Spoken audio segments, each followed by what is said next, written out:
l'entrée des coulisses, le podcast en 3 rubriques qui vous offre une bulle d'évasion et de culture. Je suis Isabelle, artiste et médiatrice culturelle, et je serai votre guide dans les coulisses. Vous allez découvrir des artistes, apprendre plein de détails sur la vie artistique et culturelle de tout horizon. Vous me suivez ? Allez-y, on y va.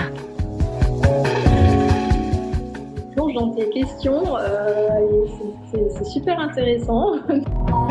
En fait, moi j'ai eu la sensation que là, avec toi, on a vraiment partagé un moment. Merci beaucoup à vous pour cette occasion de partager avec vous mon parcours et c'était un grand plaisir pour moi. C'est pas facile de se livrer non plus parce que c'est quand même un travail assez introspectif et très personnel. Et donc je te remercie pour m'avoir laissé la possibilité d'en parler. Merci pour tes questions qui sont super judicieuses en fait. Merci beaucoup et merci beaucoup pour l'invitation et merci pour ce podcast qui est vraiment très intéressant à chaque fois en tout cas. Oh, merci beaucoup.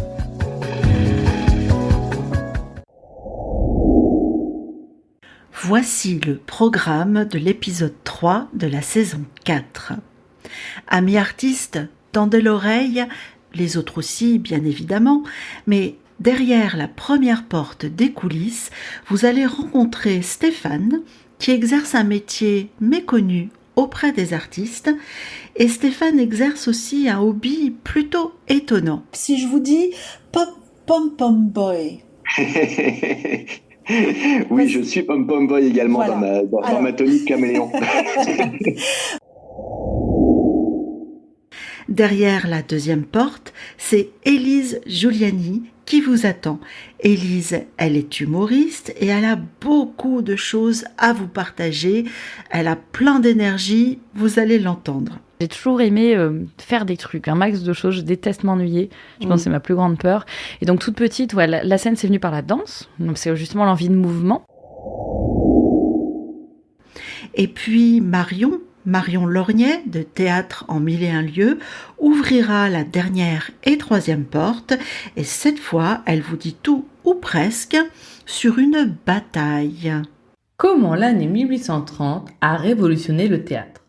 Le 25 février 1830 se déroule à Paris la plus fameuse bataille que n'aient jamais livrée les hommes de plume et les artistes. Elle reste connue sous le nom de bataille d'Hernani. Allez-y, en coulisses. C'est sur LinkedIn, le réseau social des professionnels, que j'ai repéré Stéphane Cognam. Stéphane est posturologue, il exerce ce métier peu connu, principalement auprès d'artistes et de sportifs. Voilà pourquoi je me suis dit que ce serait intéressant qu'il vienne en parler au micro de l'entrée des coulisses.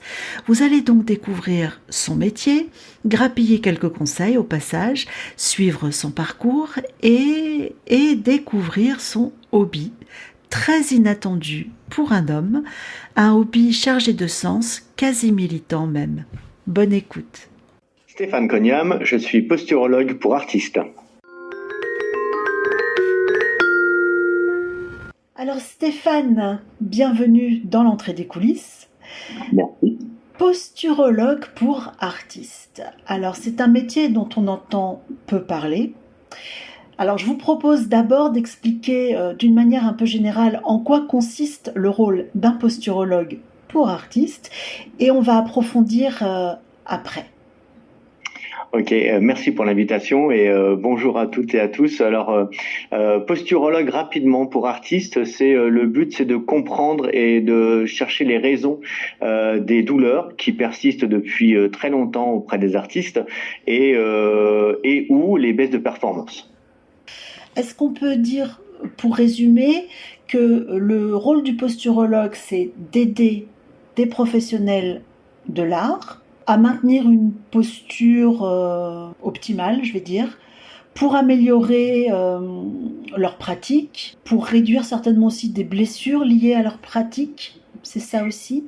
C'est ça aussi. En fait, l'idée, c'est surtout de permettre aux artistes d'éviter d'aller à répétition voir des kinés et ostéos et de traîner des douleurs qui existent depuis très longtemps. en général causés par des dysfonctionnements de capteurs posturaux, d'où l'idée de faire un bilan postural avec l'artiste qui donc a ces douleurs à répétition, et donc découvrir ce qui dysfonctionne, je vais pas dire ce qui fonctionne pas, mais qui dysfonctionne, et qui souvent a été compensé pendant de nombreuses années, sur lequel l'artiste a eu des signaux par-ci par-là, une petite douleur, mais qui est passée vite.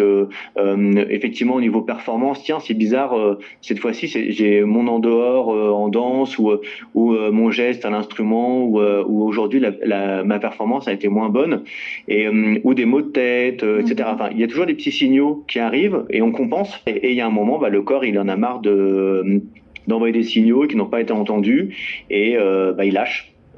Et donc l'idée, c'est d'arriver à comprendre ces douleurs, cet historique des douleurs, et de trouver les causes. Et quand on trouve les causes, on peut les soigner. Alors, petite question perfide.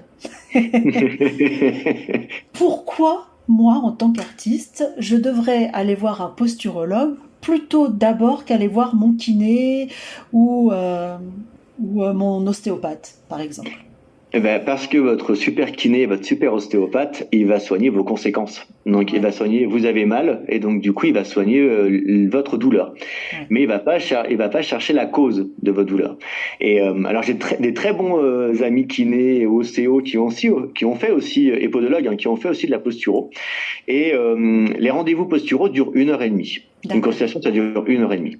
Alors, je ne connais pas beaucoup de kinés et d'ostéos qui font des consultations d'1h30 individuellement par patient. Quelques-uns en font, mais pas tous, et en tout cas, c'est rare.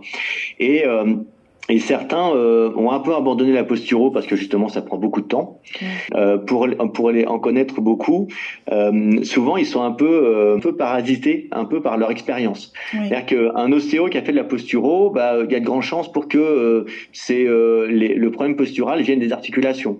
Voilà, parce qu'il est déjà formaté par son métier. Un podologue posturo, ça arrive souvent aussi qu'un podologue posturo, il va faire un bilan postural, il va dire le problème vient des pieds. Voilà. Et donc moi j'ai aucune appétence pour une ou autre approche. Je suis vraiment global. Mon diplôme originel c'est ergonome. Donc, j'ai vraiment une vision globale de la situation et de mon opérateur, on va dire, de mon patient. Je vais pas dire arrêtez d'aller voir les kinés et ostéos, bien au contraire. Mais surtout si vous vous rendez compte que vous allez voir votre kiné ou votre ostéo à répétition et que vous n'avez toujours pas de carte de visite gratuite après 12 visites, arrêtez d'aller voir kiné et ostéo à répétition. Si ça ne marche pas, c'est que le problème vient d'ailleurs. Et donc, dans ce cas-là, allez voir un posturo pour régler le problème. Qui sont les artistes qui viennent vous consulter? Vous vous occupez de qui exactement? Des musiciens, des danseurs? Alors, je m'occupe de tout type d'artistes, qu'ils soient professionnels ou amateurs. Oui. Alors, j'ai beaucoup de musiciens, de danseurs et de chanteurs. Oui. Quelques comédiens, des modèles vivants, des peintres, des sculpteurs, et des circassiens et circassiennes. D'accord. Ah oui, effectivement. Vous faites tout le prisme des métiers artistiques, quoi. Tout à fait, tous les métiers artistiques. Et c'est vrai que certains ne se pensent pas artistes, parce qu'effectivement, des fois, quand on est simplement dans une association sportive ou artistique, je pense à l'association sportive parce que la danse est considérée comme un sport. Et quand on en fait 2 heures par semaine dans une association, on s'estime pas artiste. Sauf que il y a les galas au bout des 3 mois, il y a le gala de fin d'année, il y a le petit spectacle pour le Noël ou pour la fête de l'école, etc. Et en plus, donc ça fait beaucoup de pression, beaucoup de travail. Souvent, c'est une activité qu'on a après le travail. Et si en plus on a éventuellement une vie familiale, en gros, on est levé à 6 heures du matin, on s'occupe des enfants, on va travailler 8 heures par jour. Puis après avoir couché les enfants, on va à la répète de 2 heures de théâtre ou de danse. Donc en gros, on finit à 22 heures. C'est une grosse activité et tout ça rentre en ligne de compte dans le bilan postural. D'accord. Donc justement, ce bilan postural, comment vous faites pour évaluer les soucis de la personne que vous avez en face de vous.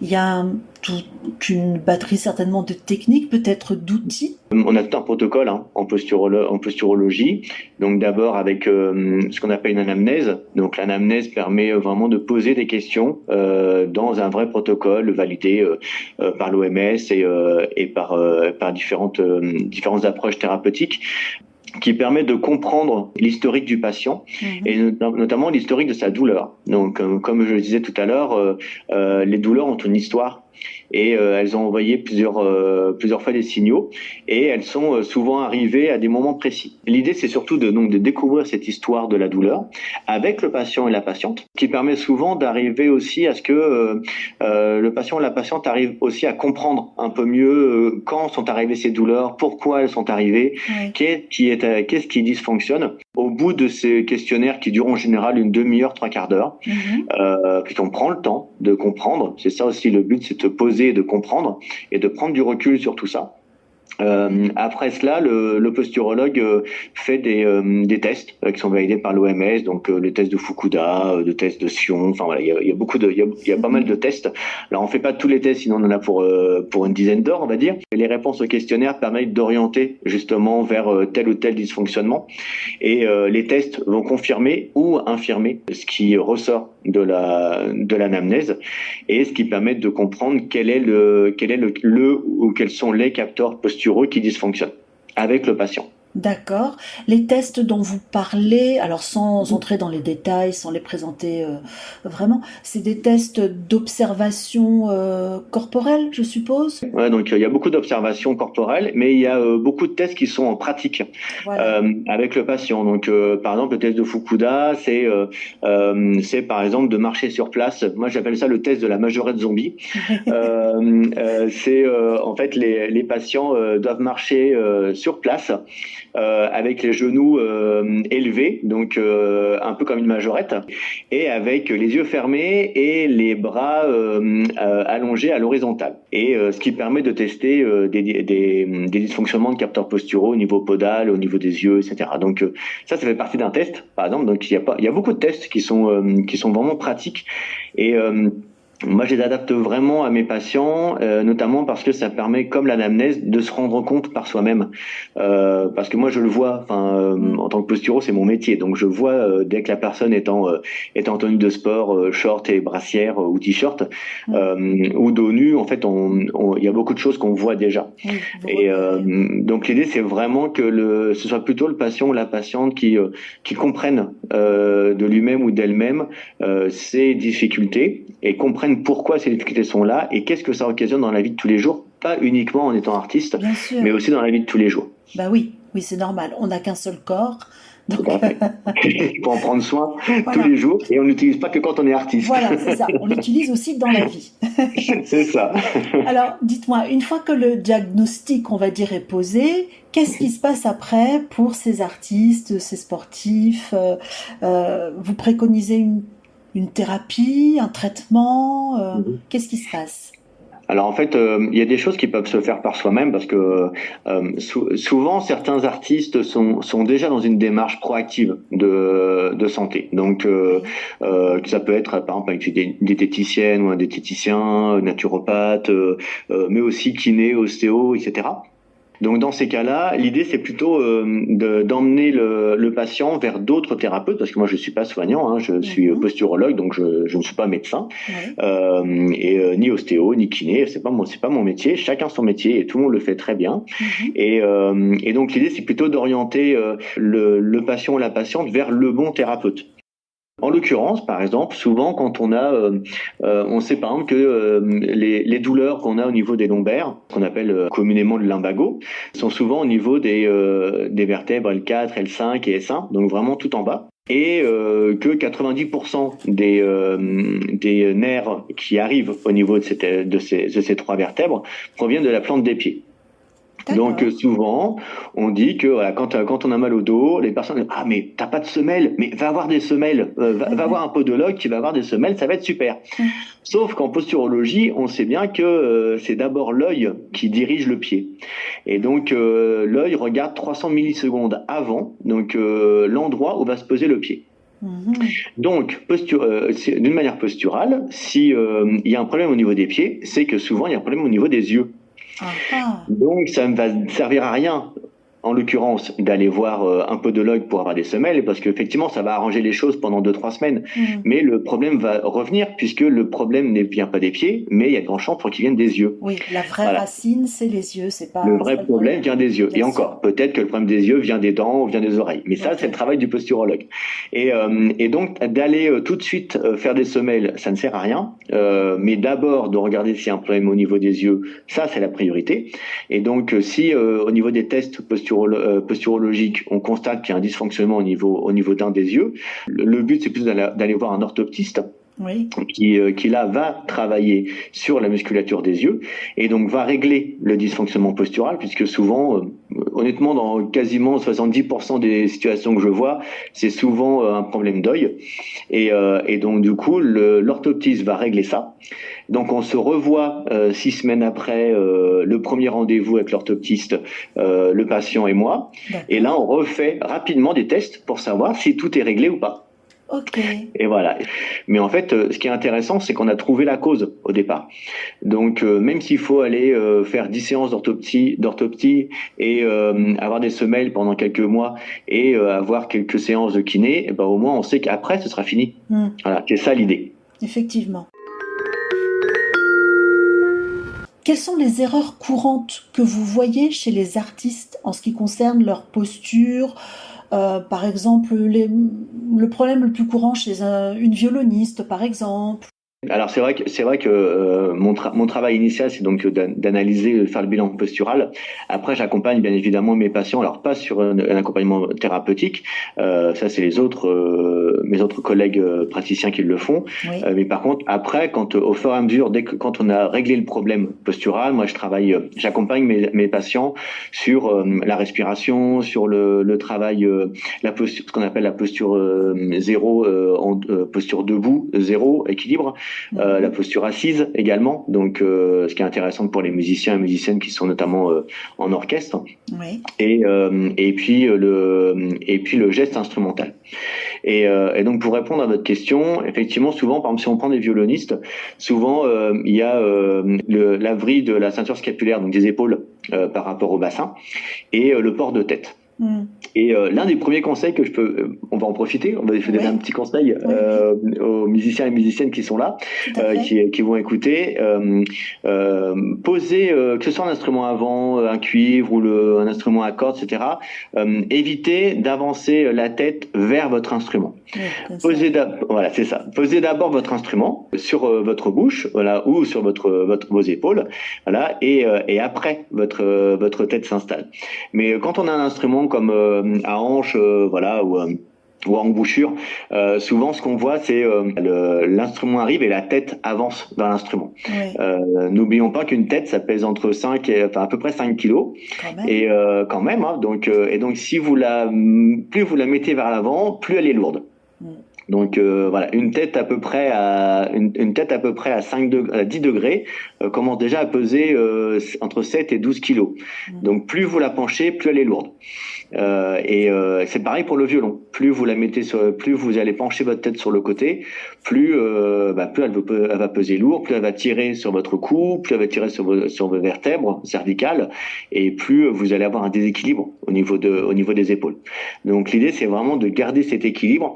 Et donc souvent on apprend avec mes patients à déjà amener l'instrument vers les lèvres ou vers le cou en ayant les yeux fermés. D'accord, par exemple pour le cas des violonistes, mais par exemple, nous, moi je suis plutôt plus dans le théâtre, par exemple, est-ce que vous constatez des choses très particulières chez les comédiens, comédiennes ? Oui, vous savez pas respirer. Donc, mais comme beaucoup de musiciens et danseurs et danseuses, hein, donc en fait, vous êtes souvent en apnée sans vous en rendre compte, mais aussi en vous en rendant compte des fois. Le plus souvent que j'entends en consultation, c'est ah oui, je sais. Voilà, mes patients disent souvent je sais. Donc ça c'est bien, c'est déjà un premier pas. Il y a au minimum 3 foyers de respiration. On a une respiration abdominale, diaphragmatique. Donc d'abord on respire par le ventre, après par la cage thoracique et aussi après par le cou, en tout cas au niveau du cou et de la langue. Et donc il y a ces 3 phases d'inspiration et d'expiration, ces 3 foyers de stockage donc de l'air et du dioxygène. Et donc il faut apprendre ça. Et je veux pas dire que quasiment la moitié des artistes que je vois ne respirent que par la cage thoracique, mais c'est quasiment le cas. Ouais. Donc déjà rien que de travailler déjà sur sa respiration et de comprendre ces trois phases de la respiration, c'est déjà un grand pas pour l'homme et un immense pas pour le monde artistique. Certainement.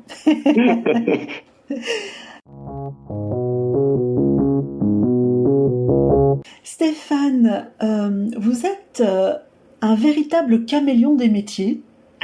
En faisant un peu de recherche sur vous, comme je fais toujours pour mes invités, j'ai vu que vous aviez été donc interprète en langue des signes, manager, inspecteur des services, syndicaliste. Alors du coup, qu'est-ce qui vous a donné envie de devenir posturologue, qui est quand même un métier assez original?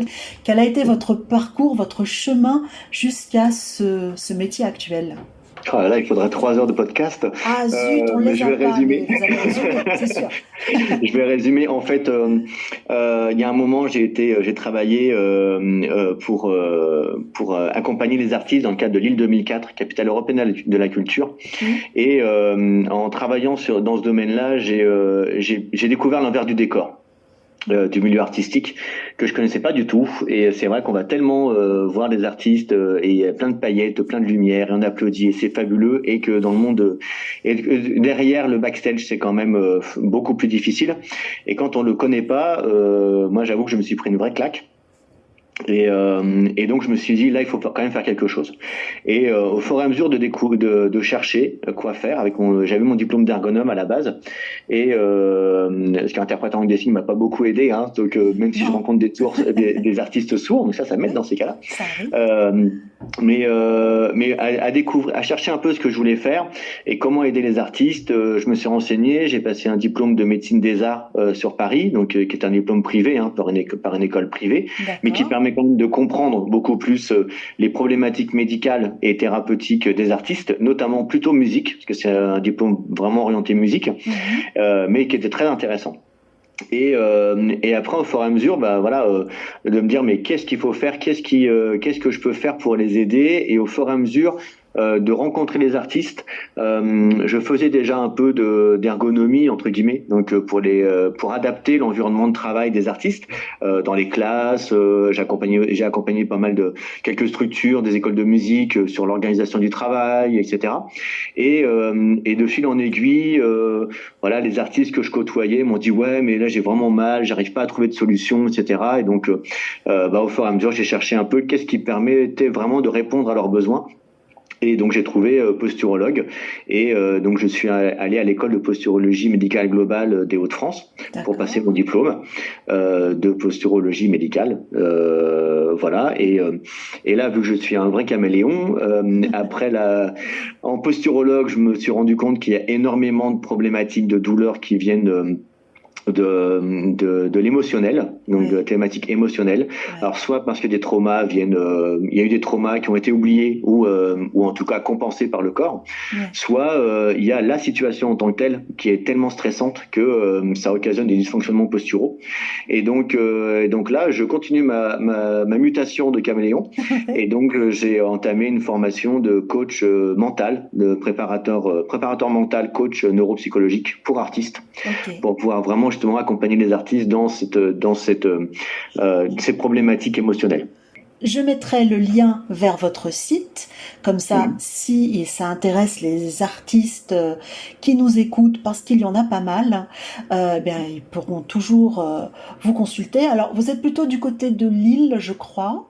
Oui, dans les Hauts-de-France, mais je me déplace beaucoup. Hein. Je vais à Marseille, Nice, Bordeaux, Toulouse. Je vais en Suisse. Il n'y a aucun problème. Ok. En plus d'être caméléon, pigeon voyageur. Okay. C'est un caméléon voyageur. Ok. Une dernière petite question. Au fond, qu'est-ce qui vous plaît dans ce métier ? Oh, waouh. Au fond, je pense que c'est de prendre soin des artistes, de me dire que s'ils peuvent continuer, s'ils et elles peuvent continuer à prendre plaisir à ce qu'elles font et ce qu'ils font et sans se faire mal, c'est un peu grâce à moi. Mais le plus gros du travail, c'est l'artiste qui le fait. Moi, j'ouvre juste les portes et j'aide à prendre conscience. Et après, voilà, je continue à accompagner. Mais et après, quand je vois certains de mes patients qui recommencent à jouer parce que certains ont arrêté depuis 6 mois, 1 an parce qu'ils avaient trop mal et qu'ils ont abandonné la musique ou abandonné la danse ou abandonné le chant, et que voilà, ils recommencent. Franchement, voilà, je me dis bon bah voilà, j'ai permis ça et tant mieux. Après, le gros travail, c'est pas moi qui le fais. Mais je pense que c'est ça l'intérêt pour moi et c'est pour ça que j'aime mon métier, c'est que je pense que ça aide vraiment les artistes. En fait, j'ai un peu menti, c'était pas forcément la dernière question. Mais on va sortir un petit peu de tout ce qui est posturologie, ça se dit, c'est posturologie. Ouais, c'est ça. Mais j'en parle parce que vous en parlez vous-même sur votre site, par exemple. Si je vous dis Pom Pom Boy. Oui, je suis Pom-Pom Boy également, voilà, dans ma tenue de caméléon. Parce que, alors effectivement, c'est votre passion, enfin votre hobby aussi à côté. Alors on connaît très bien les Pom-Pom Girls, mais il y a ces Pom-Pom Boys au sein du Scrimmage People. Yeah. Alors, est-ce que vous pouvez nous en parler un petit peu? Moi, j'ai trouvé ça hyper amusant. J'ai vu quelques images sur le site. C'est amusant, c'est drôle, et en même temps, ça parle quand même d'un sujet bien moins futile. Tout à fait. Oui, effectivement, donc dans mes différentes mutations, je suis également Pom-Pom Boy. Donc au sein effectivement, comme vous l'avez dit, du collectif qui s'appelle les Scrimmage People. Aujourd'hui, on est à peu près 17 hommes, alors cis, bi, non-genre, etc., hétéro, homo, etc., qui sont attachés au roller derby Lille. Le roller derby, c'est un sport de badass, voilà, donc sur roulette. Si vous ne connaissez pas, allez vraiment taper roller derby sur Internet et vous verrez, c'est fabuleux. Ouais. Et en fait, en 2016, a été créé un collectif donc de mecs au sein du roller derby. Au début, plutôt les mecs des joueuses, voilà, qui comme ça pour blaguer, on s'en dit ce serait intéressant. On est d'accord que le roller derby au départ c'est plutôt féminin. Ah, c'est un sport féminin. Le roller derby, c'est un sport féminin. Donc, il y a même des ligues qui interdisent les équipes masculines, parce que c'est un sport féminin et féministe. Et donc, le but de ce collectif, c'est nous, hommes, de soutenir les joueuses de roller derby. Donc, on danse pendant les mi-temps pour soutenir les joueuses. Donc, on inverse les rôles. Voilà, on soutient également les autres sports féminins. Donc, le handball féminin, le basket féminin, le volley féminin, le rugby féminin, enfin donc partout où on veut nous inviter, justement pour casser les codes. Quand on parle de changer les codes, c'est aussi changer les codes au niveau du sport féminin, parce qu'il y a encore malheureusement encore trop d'hommes qui estiment que certains sports n'ont pas à être féminins, et puis de casser aussi les codes des hommes qui sont dans les tribunes ou dans le public, pour dire ah oui, donc en fait il existe des hommes qui font aussi du pom-pom, et c'est vachement fun, c'est intéressant, et souvent ils viennent nous parler pour nous dire mais pourquoi vous faites ça, c'est quoi le message, etc. Quand on a dansé et qu'après on est dans le public encore avec nos shorts rouges, nos bretelles et voilà, et que parce qu'on va pas se rhabiller tout de suite, on reste exprès dans le public avec nos tenues de pom-pom. Donc c'est là où il y a des parents qui viennent nous voir, voilà, donc des papas qui viennent nous voir aussi avec des fois leur petit garçon ou leur petite fille. Ça va travailler dans leur mentalité, ils l'ont vu, des fois ils font des selfies avec nous, donc c'est super. Et si les auditeurs et auditrices du podcast veulent en savoir plus, il y a une série documentaire sur Sisplay. Donc sur Vobox, sur internet, vous tapez sisplay.fr, ou vous allez sur la partie Sisplay de Vobox, et vous tapez Pom Pom Boy, voilà, et il y a 4 épisodes de 26 minutes qui permettent de découvrir les messages qu'on passe, notre histoire, pourquoi on a été créé, et les messages qu'on fait passer. En fait, ça permet vraiment aussi de montrer, c'est vraiment un série documentaire familial, donc voilà, et ça permet vraiment aussi de montrer que aujourd'hui, être un homme, c'est, il n'y a pas un genre d'homme, quoi. Voilà, enfin, Oui. et voilà, donc n'hésitez pas. Vous œuvrez à votre manière pour faire évoluer les mentalités concernant les stéréotypes. Et c'est une question extrêmement actuelle en ce moment. Et voilà, et les mentalités ont besoin d'évoluer. Voilà. Tout à fait. Donc merci beaucoup en tout cas de l'aborder. Et comme on le dit auprès des scrimmages, on passe un message sérieux sans se prendre au sérieux. Et ben voilà, c'est là-dessus qu'on va terminer. Merci beaucoup Stéphane, merci. Que dire bon pom-pom boy et belle consultation à venir.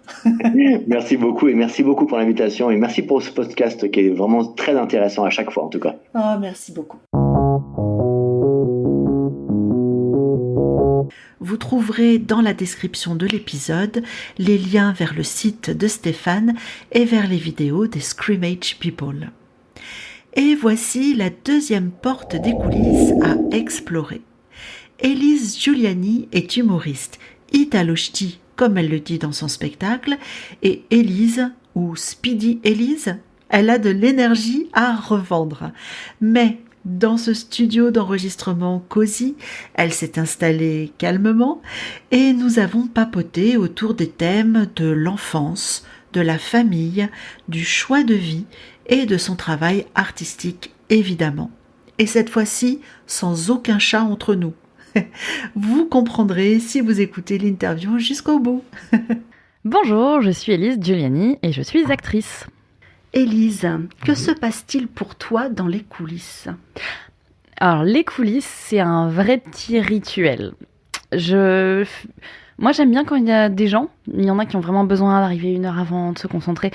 Moi, j'aime bien arriver le plus tard possible.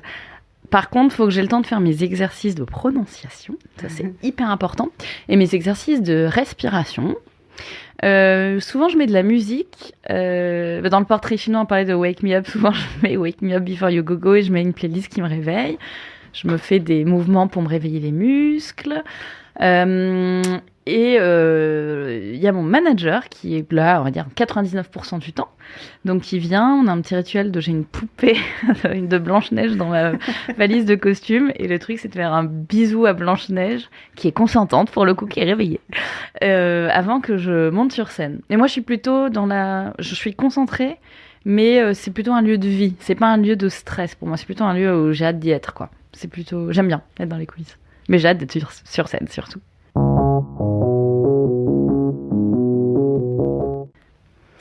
Alors, Élise, on s'est déjà parlé en fait, Absolument. Et dans le cadre de ce podcast, c'était dans la saison 3, je crois, épisode 1.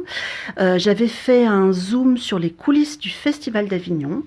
J'avais fait d'ailleurs un petit reportage qui montrait des coulisses un petit peu sombres, un petit peu pas terribles pour les compagnies. Et j'avais vu sur Instagram ta joie d'y avoir participé et ta joie que ce soit bien passé. Donc du coup, je t'ai contacté, très gentiment, tu as accepté. Donc on s'est déjà parlé à ce moment-là. Et on avait déjà un petit peu parlé de ton spectacle, qui était déjà une belle bourrine. Absolument. Voilà.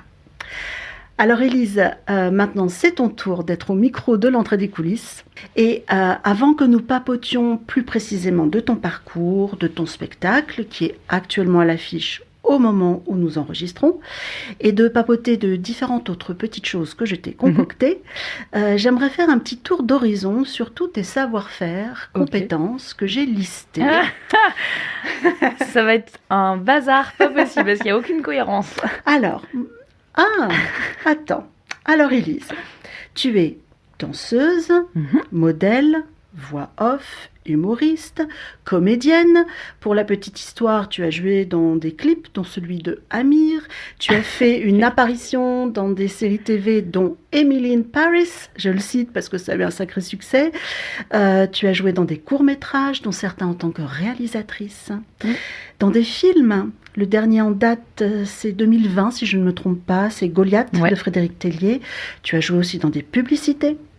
Tu joues du piano. tu chantes, tu pratiques la danse, enfin différents types de danse, dont notamment la pole dance, parce que tu publies de temps à autre des vidéos sur Instagram qui sont très impressionnantes.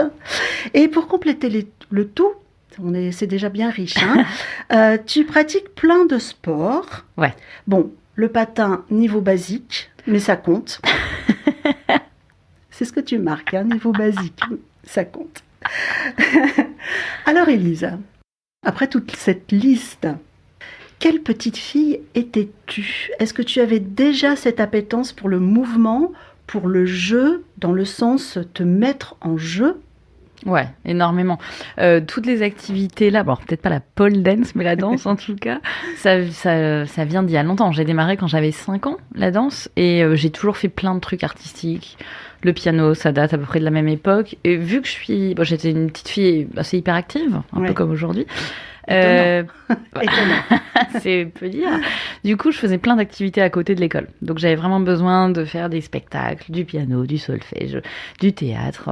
Et au-dessus de tout ça, j'adorais faire des spectacles avec ma cousine, me déguiser. J'ai eu la chance d'avoir une mamie couturière et une maman qui a aussi appris la couture, donc des costumes dans tous les sens. Donc ouais, j'ai toujours aimé faire des trucs, un max de choses. Je déteste m'ennuyer. Je pense que c'est ma plus grande peur. Et donc toute petite, ouais, la scène c'est venu par la danse. Donc c'est justement l'envie de mouvement. Mais après le mouvement, j'ai eu envie de pouvoir parler. Oui. Donc le théâtre est venu assez rapidement. Parce que la danse c'est super. Hein. Je suis ravie d'en redémarrer. Je pense que ça donne une discipline hyper importante dans la vie future. Mais c'est quand même bien aussi de pouvoir un petit peu dire ce qu'on pense. Et en danseuse, souvent, c'est très rigide. Ah, c'est sûr qu'on parle pas trop, quoi. Enfin, on s'exprime différemment. Mais... On s'exprime par le corps, ce qui était hyper important pour moi. Mais j'avais vraiment besoin de parler aussi. Donc le théâtre est venu assez rapidement, le piano aussi. Donc ton métier actuel, on peut dire qu'il prend racine dans cette enfance. En fait. Ah ouais, complètement. Et en fait, ce qui est marrant, je pense qu'on est beaucoup à être dans le cas, c'est que moi j'étais sûre de vouloir être actrice ou en tout cas de vouloir être sur scène. Ah oui, déjà t'es petite à l'école quand on demandait là qu'est-ce que tu veux faire plus tard. Je pense que sur les fiches là qu'on écrivait, je pense que je mettais danseuse ou comédienne. Je mettais en tout cas être sur scène, un truc comme ça. Sauf que c'était pas forcément la volonté de mes parents. Okay. Ce qui fait que j'ai eu un long moment de virage où je suis allée sur autre chose avant de revenir dans mes premières amours. Mais j'étais convaincue, moi, que c'était ce que je voulais faire. Il y avait aucun doute là-dessus. Mais c'est pas un métier qui rapporte, c'est un métier compliqué. Donc quand je suis venue à Paris faire des études de théâtre et tout ça, en parallèle, mes parents ont voulu que je fasse des études normales. Ouais. Et donc, c'est ce qui m'a un peu éloignée de toute cette vie de mouvement pendant quelques années. Mais j'y suis revenue au moment où c'était sans doute le bon. Bon moment. Tu viens d'une famille d'artistes, même en amateur? Pas du tout. Pas du tout. Pas du tout. Je viens de la famille la plus conventionnelle, dans le bon sens, très vie de famille extrêmement importante. Moi, je suis d'origine italienne, donc la famille, c'est extrêmement à cœur de tout le monde. On va en parler un petit peu tout à l'heure. Ça marche. Je suis de maman institutrice, papa dentiste de campagne. Donc, pas du tout artiste, mes frères non plus, personne. Vraiment, c'était un peu le vilain petit canard de vouloir pas faire des études conventionnelles et tout ça. Et puis même rien qu'à l'école, de dire, moi je veux m'inscrire, je veux faire de la danse et du théâtre et du piano à côté. Oula, c'était pas... Ça faisait peur. Ouais, ça faisait peur. Ouais. Et du coup, c'est quoi le déclic? Qu'est-ce qui t'a donné ce goût pour la danse, la comédie, le spectacle? Ça te vient d'où?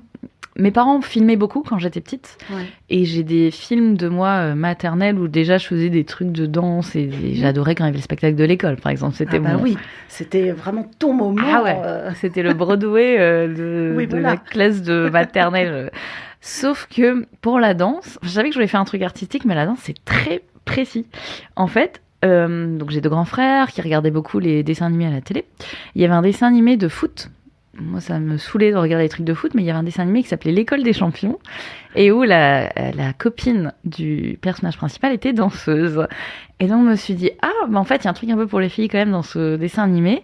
Mais je pense que 2 jours après, j'ai dit à mes parents, je veux faire de la danse. Donc, c'est bizarre, c'est à cause d'un dessin animé. Un manga, ouais. Un manga, ouais. Une série, manga, dessin animé. Comme quoi. Très près. Et je vois encore l'image de la danseuse. Je dis, c'est trop beau, je veux faire ça. Alors, aujourd'hui, c'est la facette d'humoriste qui prend le dessus dans ton parcours. Mais qu'est-ce que tu faisais avant d'être artiste? C'est quoi ton chemin professionnel pour arriver jusqu'à aujourd'hui? Déjà, j'ai toujours fait du théâtre et de la danse, donc ça toute petite. Je suis venue à Paris pour être comédienne. J'ai fait un conservatoire. À côté, je faisais des études tout à fait classiques. Et au conservatoire, j'apprenais beaucoup les classiques, justement, des alexandrins. Donc, c'était vraiment un parcours académique de base, mais j'avais quand même déjà une appétence pour la comédie.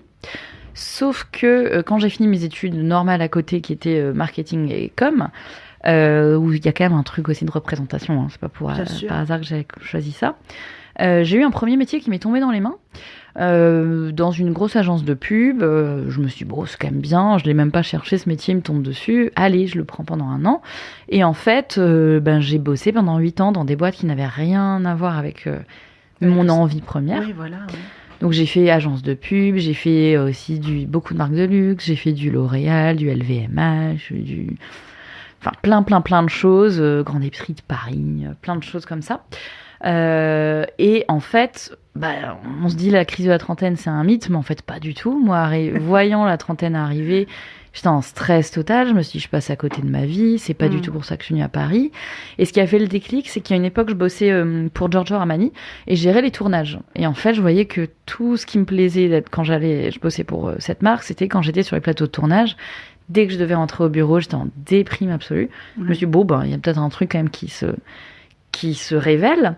Et pour mes 30 ans, alors que j'étais une dingue de mode, j'aurais pu dire je veux des Loups-Boutins, j'en sais rien. Je me suis dit allez, je veux un stage de cinéma au Cours Florent. Donc je flippais parce que ça faisait 8 ans que j'avais pas joué. Ouais. Donc j'ai fait ce stage à Noël.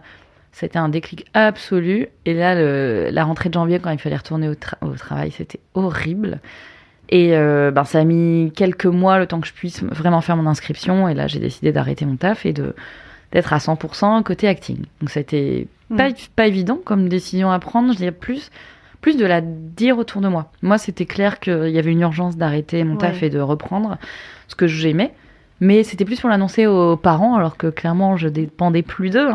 Tu as choisi d'être, comme on dit aujourd'hui, d'être aligné avec tes rêves, aligné complètement. Avec toi. Mais j'avais vraiment l'impression d'être à côté de moi. Il y a vraiment ce truc de pas être dans ma peau, de regarder ma vie qui se passait. Et c'était plus tenable. Donc alors quand j'ai pris la décision, pour le coup, ça allait très vite. Je me suis inscrite au Cours Florent. Il y a eu quelques mois avant que la rentrée commence. Mais le jour où j'ai décidé d'arrêter mon taf, en 3 jours, j'avais quitté mon taf, quitté mon mec de l'époque et quitté mon appart en 3 jours. Ah oui. Ouais, c'était la mue totale. Ouais. Et moi, quand il y a des trucs durs à faire, j'aime bien les faire d'un coup. Ouais. Et tout rassembler. Comme ça, au moins, après, c'est fait, c'est derrière, et puis on avance, quoi. Toujours dans le mouvement. Ouais, complètement. Qu'est-ce qu'il te reste de cette vie d'avant, de ces métiers d'avant? En fait, malheureusement, l'intermittence ne rapporte pas beaucoup d'argent, donc régulièrement. C'est pas facile, donc régulièrement, je dois refaire des missions en freelance pour un peu renflouer le porte-monnaie. Ouais. Et en ce moment, justement, j'en fais une à côté de mon taf de comédienne, et c'est mon ancien métier qui me permet de sauver les meubles quand vraiment c'est la galère financière. Donc là, je fais de la production de contenu pour une marque de spiritueux. Et donc, ça me permet quand même d'être encore en contact de réal, de photographe, tout en ayant mon spectacle et les autres activités. Donc voilà, ça fait des grosses semaines, mais au moins, je m'ennuie pas. Bien chargé, ouais, c'est sûr. Ouais, c'est bien chargé.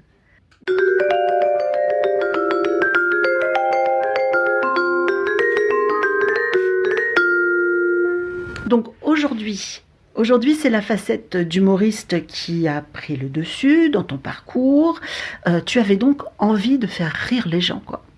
Ouais, et même quand je parlais tout à l'heure des spectacles de maternelle et tout, mais même en primaire, on doit faire des spectacles de fin d'année. Et moi, je faisais que les trucs débiles, quoi, les trucs où il fallait faire rire. Quand je faisais beaucoup d'émissions de radio, de fausses émissions de radio avec mon petit truc à cassette. Pareil, mon podcast c'est né à cause de ça aussi. Voilà. Donc, ça, j'ai adoré faire des blagues, des trucs complètement niveau intellectuel le plus bas possible. Et en fait, quand j'ai repris le Cours Florent, ils ont ouvert une classe de one-man show. C'était l'année test. C'était un premier test au cours Florent. Une classe animée par Étienne de Balazy, qui a quand même un gros nom dans le métier. Et je me suis dit, ouais, j'ai jamais fait ça, mais j'ai vraiment envie.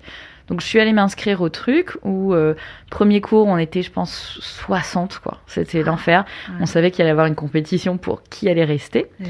Donc, je me suis dit, on est 60. Il faut qu'il en reste peut-être 15. Donc, semaine prochaine, je passe un sketch. Je n'avais jamais écrit de sketch de ma vie. Et je me suis dit, vas-y, allez, je passe. Enfin, j'avais écrit des blogs. En fait, j'avais des bouts de trucs. Mais j'avais jamais joué un sketch devant quelqu'un. Donc, une semaine après, j'ai appris mon texte. Et je me suis mise à passer le sketch en étant dans un stress absolu. Et finalement, il y a aussi les gens de la classe qui ont compris que c'est une classe d'écriture aussi. Faut pas juste jouer, faut écrire. Et donc ça a écrémé un peu les non motivés. Et au final, la sélection naturelle s'est faite par les plus motivés sont restés. Et on a fini l'année à 10-15 et c'était super. Donc c'est ça quand même qui a été aussi mon premier pied plus professionnel dans l'humour, d'apprendre vraiment comment se structure un sketch, quelles sont les scènes ouvertes où on peut jouer. Et après cette classe-là, et après le cours Florent, j'ai fait l'école du one-man show. Et c'est ça qui m'a vraiment permis d'écrire le spectacle et de voir que c'est un vrai métier aussi, humoriste. Il faut se prendre des bides, voilà. Faut être face à ses doutes, il y a plein de choses. Ouais. Bien sûr, c'est un vrai métier, humoriste. Complètement. Tu as des modèles d'humoristes, des artistes dont tu aimes le travail? Énormément. Et en fait, j'adore plein d'humoristes, mais il y en a vraiment quelques-uns qui, pour moi, se détachent du lot, en tout cas par rapport à mes goûts perso. Moi, j'adore Aymeric Lompré. C'est très foufou, il y a un peu de loufoque, c'est quand même un peu... Alors, dans le côté cool, dans le côté positif, c'est un peu beauf, mais moi j'aime bien les trucs qui sont la vraie France, les trucs où il n'y a pas de filtre et tout ça. Puis il vient de Lille, donc vu que je suis moitié ch'ti, ça me tient à cœur. J'adore Baptiste Le Caplin. Ouais. Lui, c'est pour le côté foufou. Sur scène, je pense qu'il perd 10 kilos à chaque représentation. Il court partout. Et c'est très dans l'énergie, c'est fou. Il y a beaucoup plus d'absurde qu'avant. Et j'adore de ouf. Et après, alors c'est pas forcément dans le style d'humour, mais dans quelqu'un où je sens qu'il y a de la discipline énorme derrière, c'est Alex Lutz. Parce que lui, pareil, il a une formation de danse aussi d'ailleurs. Oui. Et on voit que c'est un super comédien. Et tout est tenu à la virgule près, au geste près. Et j'écoutais l'autre jour un podcast avec Panayotis Pasco qui disait que dans les sketchs, il y a un détail dans un sketch d'Alex Lutz qui l'a marqué, c'est qu'à un moment il parle pas d'emballage, il parle d'opercule dans son sketch. En fait, la précision du mot, c'est tellement bien trouvé que tout de suite on se voit, c'est dans un casting, on voit directement le directeur de casting. Enfin, c'est très imagé par le choix de ce petit mot qui est hyper précis. Et Panayotis aussi, j'aime beaucoup d'ailleurs. Dans un autre style d'humour, mais il y a trop d'humoristes. Oui, certainement, il y en a plein, forcément. Mais bon, il n'y en a que quelques-uns qui en font vraiment leur métier, finalement. Oui. Mais justement, la scène des humoristes aujourd'hui, elle se conjugue enfin au féminin. Ouais. On commence à sortir de la longue domination masculine avec pendant très longtemps une quasi-totalité d'humoristes hommes. Blanche Gardin a été la première femme à recevoir le Molière de l'humour en 2018, donc c'est hyper récent. Et puis il y a toute cette nouvelle génération d'humoristes femmes dont tu fais partie. Et initialement quand même, être humoriste, c'était être un homme. J'ai l'impression qu'une femme ne pouvait pas être drôle, ou si elle l'était, ça justifiait des réflexions du type « Ah bah t'es drôle pour une fille ou « T'es belle pour une comique, quand même, t'es pas trop moche ». Alors toi, Élise, quel regard tu portes en tant que femme sur la scène de l'humour? Est-ce que toi, tu as été victime de sexisme en tant qu'artiste humoriste? Quel est ton regard sur tout ça? En fait, clairement, c'était un métier d'homme jusqu'à il y a peu, ce qui était plutôt à notre avantage, parce qu'on était tellement peu nombreuses que dès qu'il y avait un comedy club, il fallait qu'il y ait au moins une fille, donc on était régulièrement appelés. Le quota réglementaire. Le quota, exactement, pour la représentation des femmes. Donc ça, c'était plutôt le truc qui jouait en notre faveur. Sauf qu'aujourd'hui, il y a quand même de plus en plus de femmes aussi. Ça devient la même compète qu'entre les hommes, je dirais. Donc, il y a du plus, il y a du moins bien. Côté, ce qui a pu être dérangeant étant femme, c'est que des choses que... j'ai un humour un peu gras, un peu rentre-dedans. Et parfois, certains mots que j'emploie ou certaines expressions je pense, passerait mieux dans la bouche d'un homme, malheureusement. Ouais. Du point de vue d'un certain public. Hein. Oui, bien sûr. Parce que une femme, ça doit pas être vulgaire, ça doit pas être... Il y a des choses qu'une femme doit pas dire. Et ça, moi, je le sens quand même. Notamment dans certains concours où on va considérer que, par exemple, un homme qui parle de sexe, c'est normal. Une femme qui me parle de sexe, c'est pour faire genre et pour se montrer et pour faire un peu différent des autres. Non, c'est parce qu'en fait, ça fait partie de la vie aussi et que moi, je parle de ce qui est naturel et je parle pas que de ça, en plus. Mais je trouve qu'il y a vite des amalgames qui sont faits. Une humoriste peut pas tout faire comparé à un humoriste. Je sens quand même qu'il y a un truc qui change, hein, mais qui est pas encore tout à fait 50-50 quand même.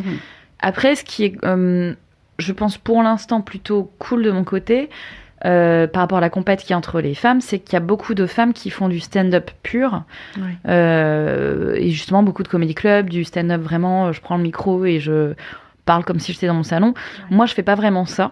Donc pour l'instant, c'est bien, parce qu'on n'est pas trop nombreuses à faire un truc un petit peu cabaret, un peu sketch, un peu mélange, quoi, un peu hybride. Donc pour l'instant, je croise les doigts, on commence à être nombreuses, mais pas encore trop nombreuses à faire du sketch-up, comme on dit. Donc ça, c'est plutôt cool. Mais oui, il y a encore des problèmes de pudeur. Ah là là, une femme, ça ne doit pas dire tout ça. Ça change, mais je pense qu'il faut plutôt, justement... En fait, plus on va me dire ça, faut pas le dire, plus j'ai envie de le dire, du coup. Ouais, un petit côté provoque, titiller. Oui. Au contraire, ça va plutôt me donner envie d'aller encore plus dans cette direction-là. Alors Élise, on va parler un petit peu de ton spectacle. Ouais. Qui s'appelle donc Une belle bourrine, spectacle que j'ai vu il y a quelques mois déjà, au Théâtre Beau à Paris, et donc comme je le disais, à l'affiche au moment où on enregistre cet épisode. Alors ton spectacle aborde plein de choses, mais aussi tes origines italo-ch'ti. Ouais. Alors, qui de ton papa ou de ta maman vient d'Italie et qui vient du Schnorr ? Papa Schnorr, maman Italie. Maman est quand même née dans le Nord, mais d'une famille qu'on est dans les années fin 40, début 50. L'Italie du Sud est archi pauvre, donc ma grand-mère, ses frères et sœurs vont un peu en grand groupe dans le nord de la France parce qu'il y avait plein de travail sur les chantiers navals. C'était vraiment une époque où il y avait plein de recrutements, besoin de main-d'œuvre dans le nord. Ils vont tous là-bas, la plupart repartent en Italie. Sauf ma grand-mère, parce qu'elle venait de se marier avec son chéri. Elle avait aussi un petit peu envie d'être loin de sa famille. Et puis surtout, elle est tombée enceinte de ma maman. Donc elle est restée en France. Et c'est de là que la branche Giuliani du Nord est née. Et que quelques années plus tard, ma mère a rencontré mon père sur la plage de Dunkerque. Surtout que ma mère n'avait pas le droit de sortir. Parce que famille italienne à l'ancienne, ma grand-mère lui imposait de rester à la maison. Elle n'avait pas le droit de sortir, à l'inverse de son frère. Hein, on reparle des différences hommes-femmes. Voilà. Mon oncle, lui, avait le droit de faire les 400 coups et ma mère, non, devait rester à la maison. Un jour, ma grand-mère l'autorise à sortir. Allez, tu peux sortir sur la plage avec tes copains, tes copines. Pas de bol, c'est là qu'elle rencontre mon père, l'amour fou, enfin le coup de foudre, et ils sont ensemble depuis quasiment 50 ans. Oh, c'est magnifique. Ouais. C'est fou, sur une plage, alors que normalement c'était interdit. Ouais. Et paf, la grande aventure. L'histoire est dingue, ça pourrait être un film. Oui, c'est super joli. C'est super joli. Mais d'ailleurs, à la fin de ton spectacle, tu évoques très joliment, d'ailleurs, ta grand-mère. Ouais. Est-ce que tu peux nous parler un peu plus de cette dame que tu aimes particulièrement ? Ouais. Tu peux nous dire aussi ce qu'elle t'a transmis ? Alors, il y a quelques instants, on parlait du côté un peu provoque. Ouais. Ma grand-mère, reine de la provoque. Déjà, le fait d'être... un exemple bête, c'est que ma grand-mère a épousé l'homme qu'elle aimait contre l'avis de son père. Alors qu'à l'époque, déjà aujourd'hui, je pense en Italie du Sud, c'est compliqué, mais à l'époque, clairement... Ça se faisait absolument pas. Ouais. Pas du tout. On écoute ce que dit le padré, et puis on peut pas faire autre chose. Donc elle a été folle amoureuse de l'homme qu'elle voulait épouser, donc elle s'est mariée contre l'avis de son père, elle est allée en France contre l'avis de son père, donc déjà une petite provoque assez forte. Clairement, à la maison, c'est elle qui portait la culotte, très diva et très rentre-dedans, très provoque.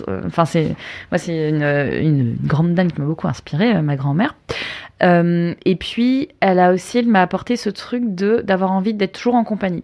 Chez ma grand-mère, à la méditerranéenne, il y avait toujours 10 personnes, quoi. Il y avait les copines qui venaient, qui repartaient, c'était un peu ouvert, tout le monde venait. Et donc moi, j'ai connu ça, parce que ma grand-mère, pour la petite anecdote, vivait dans ma rue. Donc on vivait à 2 maisons d'écart, on vivait dans la même rue, ma grand-mère et moi. Donc moi, j'étais tous les midis, je mangeais chez ma grand-mère. Quand fallait être gardée, c'était chez ma grand-mère. Enfin, elle m'a... je dirais pas qu'elle m'a élevée, parce que mes parents m'ont élevée, mais elle était quand même là tous les jours pour s'occuper de moi.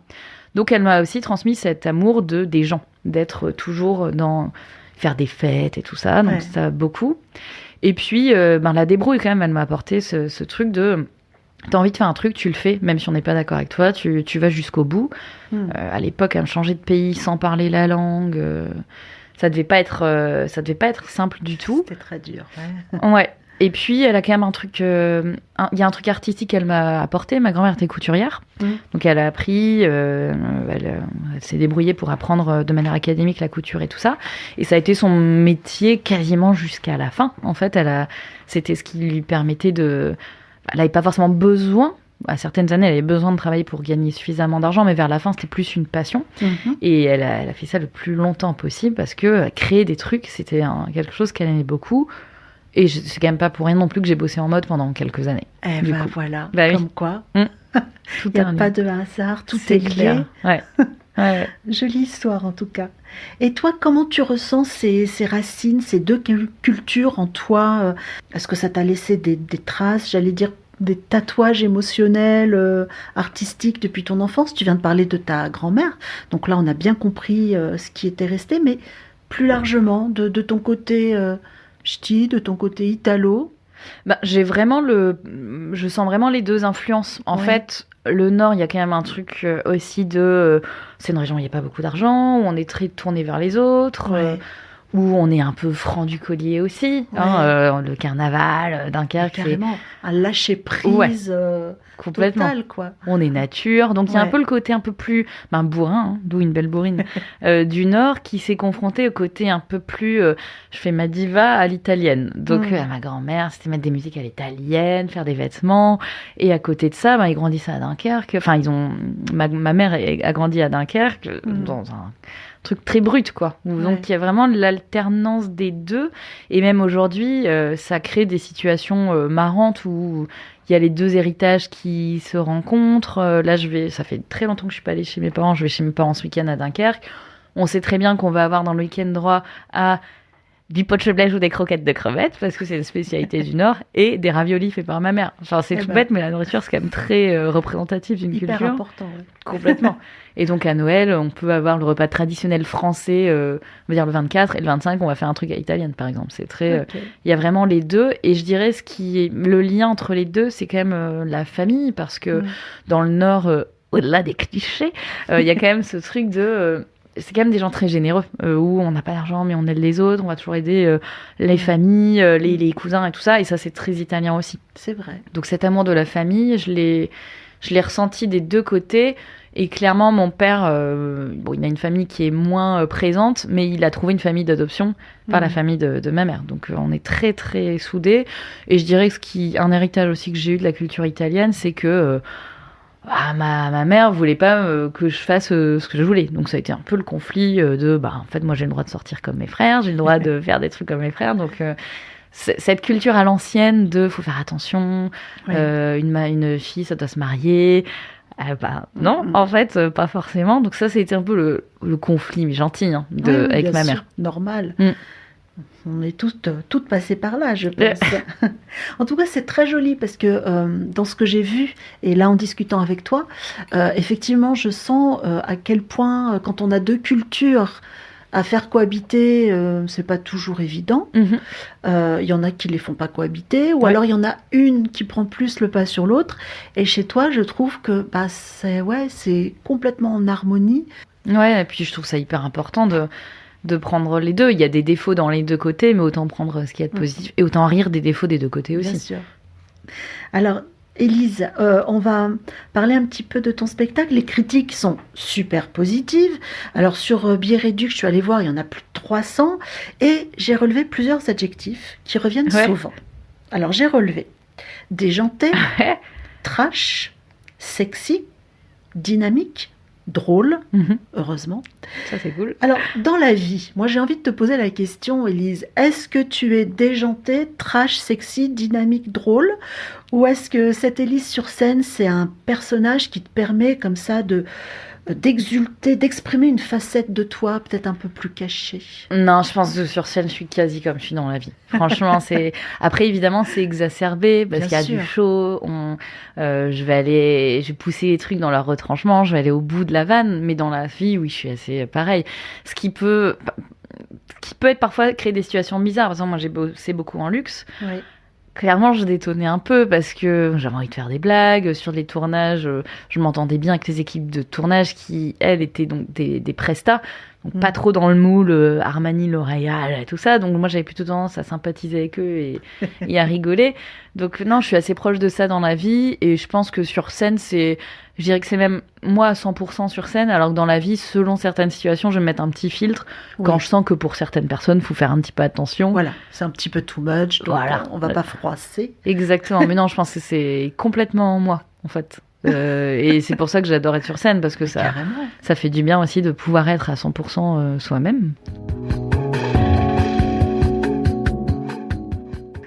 De temps en temps, je propose aux auditeurs du podcast de poser des questions aux invités. Donc, très souvent, ils ne les connaissent pas, hein, mes invités. Donc, je mets quelques petites infos avant. Je partage des stories, des petits bouts de vidéos, etc. Et je pioche parmi les quelques questions que je reçois. Ouais. Là, j'en ai sélectionné 2. Une gentille et une un peu plus trash. Ah. Parce que je me suis dit qu'avec toi, je pouvais me Oh, permettre. grave. Je peux me permettre. Allez. Alors, la gentille, alors c'est peut-être quelqu'un que tu connais. Il s'appelle Christophe André. Ouais, oh là là, Christophe, si tu nous écoutes, gros bisous, je l'adore. C'est un chouette gars, chouette gars. Alors, Christophe te pose la question. Comment fais-tu pour sans cesse évoluer dans ton spectacle? Alors, puis il le sait parce que Christophe l'a vu 5 fois. Ah oui. Donc à la base, je le connais pas, hein, c'est un spectateur. Ah, c'est chouette ça. Qui était venu, on avait enregistré une émission pour Teva Comedy Show il y a un an. Ouais. Il était dans le public, c'était juste un extrait du spectacle, il a beaucoup aimé, il est venu voir le spectacle 5 fois, encore la semaine dernière. Et du coup, effectivement, il voit que le spectacle a beaucoup évolué. Déjà, il y a des besoins liés à l'actu, quand on voit que des choses sont un peu passées de mode maintenant et qu'il faut les réactualiser, donc ça, j'ai le devoir, je trouve, de le réactualiser. Il y a aussi que j'ai tendance à vite m'ennuyer, donc j'ai besoin aussi de renouveler le spectacle parce que sinon ça me saoulerait assez vite. Non mais du coup il y a ça, vraiment le besoin de pas m'ennuyer, et puis il y a des choses aussi, on voit ce qui fonctionne très bien et ce qui fonctionne un peu moins bien. Et puis il y a aussi les nouvelles collaborations. Donc au début, le spectacle, je l'écris toute seule. Au bout de quelques représentations, il y a Quentin Célin, mon premier co-auteur, qui a rejoint l'aventure, qui a permis de remettre un nouveau souffle au spectacle. Là, il y a quelques mois, je me suis associée en plus avec Sylvain Lacour, qui est le co-auteur de Thomas Angèle Vie. Donc lui, il a un côté très, justement, un peu plus stand-up. Alors, il a compris que je veux pas faire du stand-up, mais en tout cas, il me permet de pimper certaines vannes avec un truc plus moderne. Et donc, le fait d'avoir ces collaborations qui évoluent, ça fait aussi évoluer le spectacle. Donc, oui, je pense qu'on est à la 15e version depuis le début. Est-ce que tu ne t'en lasses pas? Ce qui me permet de pas me lasser, c'est aussi le changement que j'ai fait au spectacle depuis le début. Il est devenu beaucoup plus participatif. Oui. Ce qui fait que chaque présentation est vraiment différente. Oui, complètement. Ouais, Chaque ça public dépend. étant différent, les réactions sont différentes, oui. Il y a des gens qui viennent sur scène, donc en fonction de qui vient, le spectacle sera jamais le même. Et heureusement que j'ai ça, parce que sinon, clairement, je m'en serais lassée. Bah oui. Et si j'avais gardé... Toi qui es dans le mouvement. Voilà, j'aurais pas aimé. Et donc, j'ai besoin de... Enfin, le fait qu'il y ait ce truc participatif fait que de toute façon, je pourrais pas m'en lasser. Mais je sais très bien qu'il y aura encore une nouvelle version dans quelques semaines, c'est obligé. Ouais, ça évolue tout le temps, quoi, de toute façon. En fait, pour moi, quand je regarde la première représentation, même les 4 premières, c'est pas le même spectacle, clairement pas. Pour moi, c'est un nouveau... Je dirais que c'est le même spectacle. Le spectacle en soi, on va dire qu'il a ses fondations depuis 1 an et demi, alors que j'ai déjà joué quelque chose qui s'appelait Une belle bourrine avant, mais qui avait rien à voir. Donc c'est une version carrément plus aboutie je dirais que c'est quasiment un 2e spectacle. En tout cas, ce 2e spectacle actuellement est une version beaucoup plus aboutie par rapport aux premières représentations que j'ai eues. Ouais. Est-ce que tu as le projet d'aller à Avignon, comme tu l'as déjà fait? J'aimerais beaucoup, à vrai dire, je devais y être en 2023. Ouais. J'avais même signé mon contrat, j'avais trouvé un super créneau, super théâtre, j'étais ravie. Sauf que économiquement, il fallait quand même investir. Ouais. Je me suis retrouvée en décembre à me dire je n'ai pas du tout 10 000 euros sur mon compte. Heureusement, la personne qui gérait la salle a compris et elle m'a dit il n'y a pas de souci, plein de monde qui veut ce créneau, donc t'inquiète pas, je vais le redonner. Ouais, mais ça a été un crève-cœur carrément, de pas y aller. C'est terrible. Quand je voyais toutes les stories des potes à Avignon, j'étais oh là là, j'aimerais trop y être. Donc cette année, j'espère pouvoir y être. J'aimerais bien retourner. J'ai un bon souvenir d'Avignon, donc oui, apparemment, oui. voilà, j'ai pas le traumatisme du non, tout. voilà, c'est ça. Je te propose une deuxième question. La trash. Qui est un peu plus acide. Alors, elle n'est pas non plus trashy à mort, hein, mais je me suis dit que voilà. Comme je t'ai dit tout à l'heure, je pense qu'avec toi, je peux me permettre. Oui. Alors, il s'appelle Pat65. Alors, sa question, c'est pourquoi ne pas avoir mis plus en valeur le côté Italo-ch'ti dans le spectacle et avoir parfois cédé au comique facile? Alors, je suis un peu d'accord avec lui sur des premières versions du spectacle, à vrai dire. Donc, ça ne m'étonnerait pas que ce soit quelqu'un qui l'a vu il y a un petit moment. Et effectivement, moi, il y a un moment, je me suis dit... donc, Pat, je suis d'accord avec toi. À un moment, je me suis dit, il y a des vannes trop faciles. Ouais. Et c'était aussi le boulot là qu'on a fait cet été avec Sylvain. C'était d'aller d'enlever un peu ce qui était trop cliché. Et justement, dans la version que je fais depuis 1 mois et demi, depuis septembre, quoi, le côté italien est vachement plus mis en avant et le côté donc italo-ch'ti aussi. En fait, on a vraiment, je pense, il y a un gros tiers du spectacle qui a changé parce que justement, je voulais aller un peu au-delà des clichés, de ce qui était un peu facile et mettre plus en avant ce qui m'était plus personnel. Et quand je disais que tu auras sans doute dans quelques semaines une nouvelle version, c'est parce que je vais être encore plus dans quelque chose de personnel. Donc non, je me prends pas mal parce que bonne analyse. En fait, il y avait des trucs qui étaient trop faciles au début. Voilà, oui, je pense que c'est quelqu'un qui a dû aller le voir, oui, je sais pas quand. Ouais, mais sans doute, et honnêtement, bonne analyse, il y a un moment, c'était trop facile. Ah bah ça va, alors c'est pas si trash que ça, finalement, comme question. Ah non, c'est pas trash, c'est une bonne analyse, et par contre, je dirais que le spectacle est même... Il est peut-être plus trash qu'avant, en revanche. Il est moins facile, mais il est plus trash.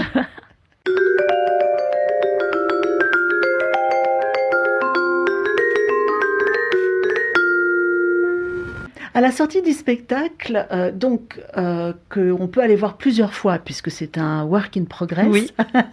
C'est malin ça, Élise, en fait, de faire ça comme ça. Je trouve ça hyper malin. À la fin du spectacle, donc, on te retrouve à la sortie, à la porte. Et ça a un côté hyper sympa et un peu surprenant. Parce que tous les artistes ne le font pas. Non. Beaucoup ont besoin de retrouver la loge, de se poser, redescendre, pleurer ou rire, suivant l'accueil du public ce soir-là. Et toi, tu es à la sortie. C'est important pour toi de faire ça? C'est important pour prendre tout de suite les commentaires aussi. Parce que même si... Heureusement, c'est pas arrivé souvent, mais il a pu m'arriver de faire une représentation où je sentais que le public était pas dedans, ou en tout cas peut-être c'était pas bien moi ce jour-là. Et le fait d'aller à la sortie prendre des commentaires, parfois ça permet aussi de relativiser, et c'est un truc qui me rassure parce que j'écoute beaucoup de podcasts humoristes. Souvent on a l'impression, on se dit ouais, le public se fait chier, et en fait quand on sort, c'était vachement bien. Sauf qu'en fait, c'était un public hyper attentif qui n'était pas forcément dans l'exubérance. Voilà, c'est ça, pas expansif. Voilà. Et donc, pour moi, c'est hyper important de prendre tout de suite les retours qui soient négatifs ou positifs. Parce que de toute façon, s'il y a des retours négatifs, je vais bien les avoir à un moment. Donc, autant que je les ai le plus vite possible. Quand je disais que j'aimais bien que les trucs durs soient faits tout de suite, je préfère tout de suite me prendre les mauvaises critiques ou les trucs. Et au-delà d'accueillir les gens dehors, moi, je vais systématiquement boire un verre avec les gens qui veulent. Oui. Et ça, c'est un moment que j'adore parce que, vu que je suis pas connue, ça m'intéresse aussi de savoir comment ils se retrouvent là, les gens, comment ils ont entendu parler du spectacle. Bien sûr. Et ça, on en parle vachement pendant le verre. Et je suis devenue pote avec certains spectateurs grâce à ça aussi. Ah, c'est et genre des très bons potes aujourd'hui qui viennent à la base juste parce qu'on a partagé un verre. Et après, je suis ch'ti, j'aime bien picoler aussi. Donc, c'est ma petite récompense, mon petit verre de vin en sortant. Tu retrouves en fait ce que tu disais au départ, là, le côté contact, partage, famille, fête, ensemble. Et puis ensemble. trinquer, c'est un geste, qu'on prenne avec de l'alcool ou pas, trinquer, c'est un Oui, geste social bien hyper sûr. important. Ouais, Et carrément. dans le Nord, notamment, où il y a ce faire chapelle, comme on dit, à Carnaval, c'est accueillir les gens pour prendre un coup, Oui, prendre oui. un verre chez soi. Donc, ouais, moi j'ai besoin de ça. Et puis, j'ai aussi la chance que le petit bistrot à côté est super. Il a même plus ou moins investi dans le spectacle, parce que j'avais lancé une cagnotte participative il y Oui. a quelques temps. Mm. Il a mis, donc le bar s'appelle le Ticap. C'est un super pub. On est très attaché à ce petit pub qui est plus petit que les autres sur le boulevard Saint-Martin et qui est beaucoup plus familial, beaucoup plus sympa. Ouais. Et de faire le pot avec les spectateurs là, c'est génial parce qu'on peut vraiment se parler et c'est trop cool. Moi, c'est un moment que j'aime beaucoup, autant que le spectacle. C'est le moment d'après, c'est aussi bien que le spectacle. Voilà. Et pourtant, Élise, tu es seule sur scène. Ouais, mais j'ai une équipe derrière moi. En Oui, fait, c'est bien ça qui sûr, change tout. Bien sûr. Après, clairement, quand ça se passe bizarrement, quand ça se passe pas bien, je préférerais limite que je n'ai pas d'équipe. Parce que moi, que ça se passe pas bien, je peux l'assumer. Par Oui. contre, de voir dans le regard de mon Oui. manager qu'il est triste ou qu'il est en stress. Alors, encore une fois, heureusement, il n'y a eu que quelques dates qui ne sont pas bien Mhm. passées sur les 100 dates. Mais ça peut arriver aussi Bien qu'il y ait sûr. quelqu'un de bizarre dans le public ou qu'il y ait Mhm. un événement ou qu'il y ait un problème technique. Bien sûr, oui. Là, il y a eu un problème technique il n'y a pas longtemps. Je voyais dans les yeux de mon manager que c'était l'enfer, alors que moi, je me dis, bah, on va gérer, ça va aller. Donc, dans ces moments-là, je me dis, limite, je préfère être seule, pour pas Oui. devoir assumer le regard des autres. Mm. Mais en même temps, les moments où ça va bien, eh ben, qui sont quand même 95% du temps, heureusement pour l'instant, bah, je suis bien contente d'avoir une équipe pour partager les bons moments, pour débriefer. Et ce qui est hyper important dans le fait d'avoir une équipe, c'est d'avoir du recul aussi. Bien sûr. Pour rebondir sur les blagues un peu faciles, évidemment, quand je sortais de l'école, j'avais tendance à être sur des blagues plus peut-être clichés. Et le fait d'avoir eu Quentin qui est venu, puis Sylvain, puis une aide à la mise en scène avec Jérôme Favier, ça a permis aussi d'avoir un recul et de voir ce qui était peut-être un peu trop cliché, ce qui était très bien au contraire, ce qui nécessitait d'être revu. Donc ouais, je suis seule, mais j'ai une sacrée équipe derrière moi et je leur dis merci beaucoup. Eh bien, écoute, Élise, on arrive au bout Oh, de notre papotage.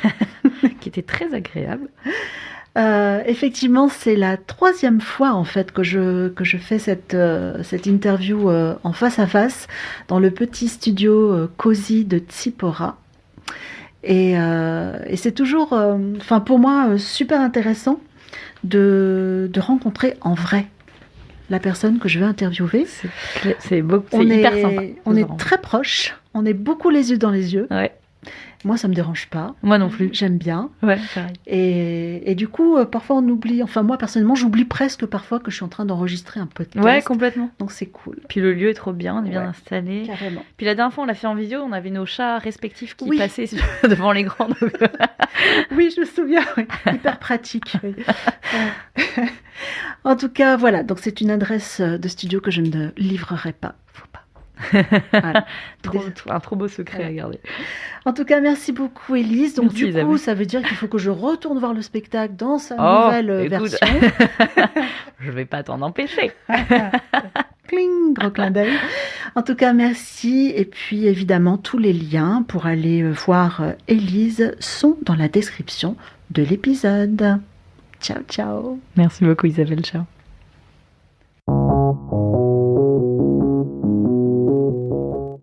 Voilà, vous savez donc ce qu'il vous reste à faire. Prendre vos billets pour la Belle Bourrine au Théâtre Beau à Paris. Vous pourrez ainsi rencontrer Élise et aller boire peut-être un verre avec elle dans ce chouette petit pub, le Ticap. Et aller aussi sur le lien YouTube pour regarder le portrait chinois filmé d'Élise. Sans transition, derrière la 3e porte des coulisses, c'est généralement Marion qui nous accueille. Marion, cette fois-ci, va nous dire tout ou presque sur la bataille d'Hernani. Comment l'année 1830 a révolutionné le théâtre. Le 25 février 1830 se déroule à Paris la plus fameuse bataille que n'aient jamais livrée les hommes de plume et les artistes. Elle reste connue sous le nom de bataille d'Hernani, du nom d'une pièce de Victor Hugo que l'on jouait ce soir-là pour la première fois à la Comédie Française. En effet, le drame romantique de Victor Hugo, Hernani, déclenche, au moment de sa sortie, une polémique si forte qu'on la qualifie de bataille. Victor Hugo, alors âgé de 27 ans au moment de la première, est déjà un écrivain à succès. Il anime le Cénacle romantique, l'un des salons littéraires confidentiels dans lequel se réunissent des jeunes romantiques en quête de gloire et de reconnaissance dans les années 1820. Le Cénacle tient ses réunions chez Hugo lui-même, à Paris, rue Notre-Dame-des-Champs, dans la chambre aux lys d'or. Cette chambre tient son nom de la fleur remportée par Victor Hugo à l'âge de 17 ans aux Jeux Floraux de Toulouse. Dans ce cercle, on y rencontre Balzac, Nerval, Vigny, Musset, Dumas, le critique littéraire Sainte-Beuve. Bref, que du beau monde. Le jeune Hugo lit lors de ses réunions ses œuvres poétiques. Il fait figure de chef de file et sa puissance créatrice suscite l'admiration de ses invités. La réunion du 30 septembre 1829 est consacrée à la lecture d'Hernani. Elle annonce la prochaine bataille. On s'enthousiasme pour cette pièce qui brise les canons du théâtre classique, et notamment les 3 unités de temps, de lieu et d'action énoncées par Boileau sous le règne lointain de Louis XIV. Arrive le jour de la première à la Comédie Française, et c'est Adèle Hugo, la femme de l'auteur, qui nous raconte dans son livre Victor Hugo raconté par un témoin de sa vie, publié en 1863, les heures précédant le spectacle. Je cite. « Toute la bande entrée, la petite porte fut refermée. Voilà tous ces beaux jeunes gens obligés d'attendre depuis 3 heures jusqu'à 7 sur leur banquette sans pouvoir bouger. Sachant d'avance qu'ils allaient être mis sous le séquestre, ils avaient fait provision de pain, de cervelas, de fromage, de pommes, de tout ce qui pouvait être emporté dans les poches. Au moment qu'ils avaient arrêté pour leur repas vers 5 heures, ils se mirent à cheval sur les banquettes et formèrent, en se faisant vis-à-vis, des espèces de tables.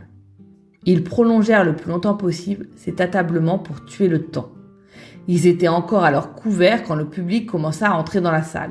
Grande fut sa stupéfaction et celle des beaux messieurs et des belles dames en voyant ces individus barbus, chevelus, ayant poils partout sur la tête, dévorant de la nourriture accroupis, à cheval, étendus sur les banquettes, tous dans des positions malaisantes et choquantes. Lorsque l'auteur se présenta chez son actrice avant le lever de rideau, comme il était à son habitude, Mademoiselle Mars lui dit, de cet air de maîtresse d'école rebelle qui lui était particulier, « Vous en avez de jolis amis, monsieur. Je vous fais mon compliment. Madame, vous serez peut-être bien aise ce soir de retrouver mes amis pour combattre vos ennemis, lui répondit Hugo. Puisque désormais, selon l'auteur, il n'y a plus ni règle ni modèle. Les tenants de la tradition s'attendent au pire. Et ils ont raison.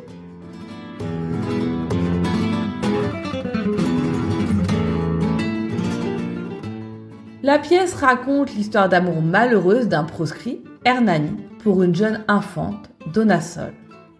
Au nom de la liberté du créateur, Victor Hugo ne respecte aucune des 3 unités chères au théâtre classique. Sa pièce ne se passe pas dans un seul lieu, ni sur une période de temps réduite, et l'intrigue n'est pas unique. Hugo refuse aussi le rythme classique des Alexandrins au nom du respect du naturel. Ses personnages ne parlent pas en vers et ne font pas de rime. Ni tragédie, ni comédie, la pièce mêle moments comiques et rebondissements tragiques. La rivalité entre le roi d'Espagne Hernani et Don Gomez da Silva pour Donna Sol entraîne à la fois de grands malheurs et des moments de joie. Hernani et Donna Sol se marient finalement, mais ils sont contraints au suicide. Les décors se succèdent, les personnages vieillissent en quelques mois en un entracte, la bienséance est ridiculisée, en témoigne une armoire à balai où est obligé de se cacher le roi d'Espagne.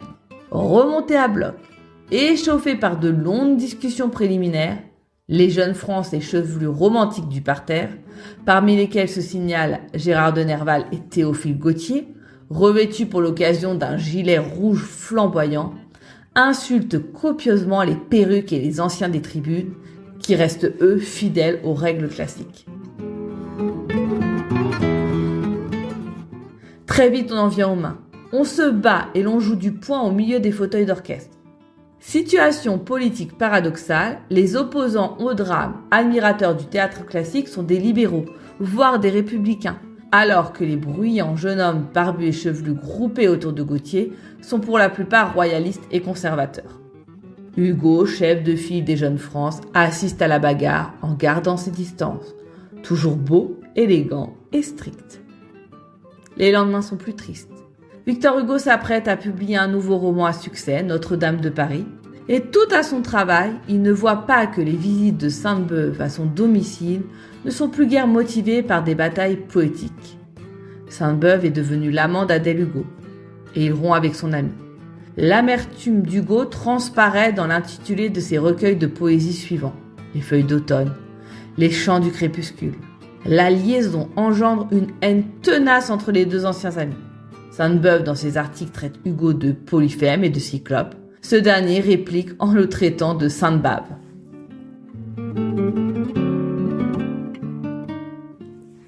Mais Hugo ne tarde pas à prendre sa revanche avec l'actrice Juliette Drouet, qu'il rencontre à la faveur des répétitions de Lucrèce Borgia. Le cénacle se disperse, mais la fabuleuse créativité littéraire des romantiques n'en est encore qu'à ses débuts. Elle s'épanouira sous le règne tranquille du Louis-Philippe Ier. La révolution romantique ne s'est pas limitée qu'au théâtre. L'année d'Hernani et de sa bataille est aussi celle de la symphonie fantastique de Berlioz, où Berlioz ordonne à l'orchestre de murmurer, chanter, crier et même d'hurler, quand les anciens, eux, cherchaient une musique plus claire et distincte, en utilisant pour cela la sonorité native des instruments. De plus, l'œuvre comporte 5 mouvements et non 4, comme c'était alors la règle pour les symphonies de l'époque. 1830, c'est aussi l'année du Rouge et du Noir de Stendhal, et celle des Trois Glorieuses, une drôle de révolution sentimentale, violente et réactionnaire, à l'image de nos poètes et de leurs batailles. Voilà, maintenant vous savez tout ou presque de la bataille d'Hernani. Et voilà, c'est terminé. Je vous retrouve sur le compte Instagram de l'entrée des coulisses pour échanger sur cet épisode et aussi vous donner d'autres informations comme les coulisses du podcast lui-même. N'hésitez pas à m'y faire signe et abonnez-vous si ce n'est pas déjà fait. Et suivant la formule consacrée pour clore un épisode, vous vous souvenez de la phrase, vous la dites avec moi ? Oui, c'est ça. Allez, on referme les coulisses.